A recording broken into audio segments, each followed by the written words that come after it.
যোগীঘোপাত নিশা আৰক্ষীৰ ড্ৰাগছ বিৰোধী অভিযান। আৰক্ষীৰ অভিযানত বৃহৎ পৰিমাণৰ নগদ ধন ড্ৰাগছ উদ্ধাৰ। যোগীঘোপা আৰক্ষীৰ অভিযানত ড্ৰাগছসহ গ্ৰেপ্তাৰ এজন ড্ৰাগছ ব্যৱসায়ী।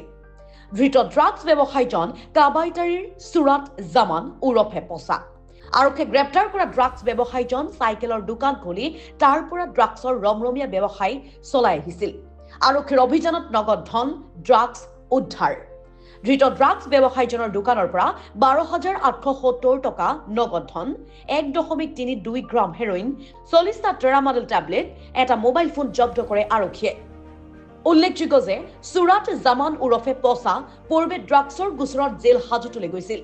জেলৰ পৰা ওলাই আহি পুনৰ ড্ৰাগছৰ দুগুণ উদ্যমেৰে ব্যৱসায় আৰম্ভ কৰে। নিশা যোগীঘোপা আৰক্ষীৰ ভাৰপ্ৰাপ্ত আৰক্ষী বিষয়া পুলক বৰ্মনৰ নেতৃত্বত যোৱা এটি বৃহৎ আৰক্ষীৰ দলে অভিযান চলাই ড্ৰাগছসহ পুনৰ গ্ৰেপ্তাৰ কৰে।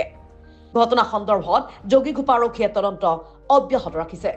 নাম সুৰত জামাল পচা পচা মালি ক'ত ড্ৰাগছ অলপমান খা মানুহ খাই আহে কি কৰবি ড্ৰাগছ অলপ পাইছে, এটা কন্টেইনার পাইছে, 5টা টেবলেট পাইছে, ধরেছি ধরিলে এখন মই কি করবি কত দল বেশি দিন জড়িত নাই। রেকর্ডে নাই, বেয়া রেকর্ডে নাই, রেকর্ডে নাই, বেয়া রেকর্ড। বহুত মানুহে বেছে, বহুত বেছে, কোনাই কাঞ্চে ঘরের কোনাই কাঞ্চে পাবা ধরক গোটেইগিলাকে ধরক মই দেখাই বালাপাড়া তোর FCI পালিতল মদন বাজার ক'ত ক'ত বেছে সব জায়গাত বেছে, একদম বরজলা পর্যন্ত আছে।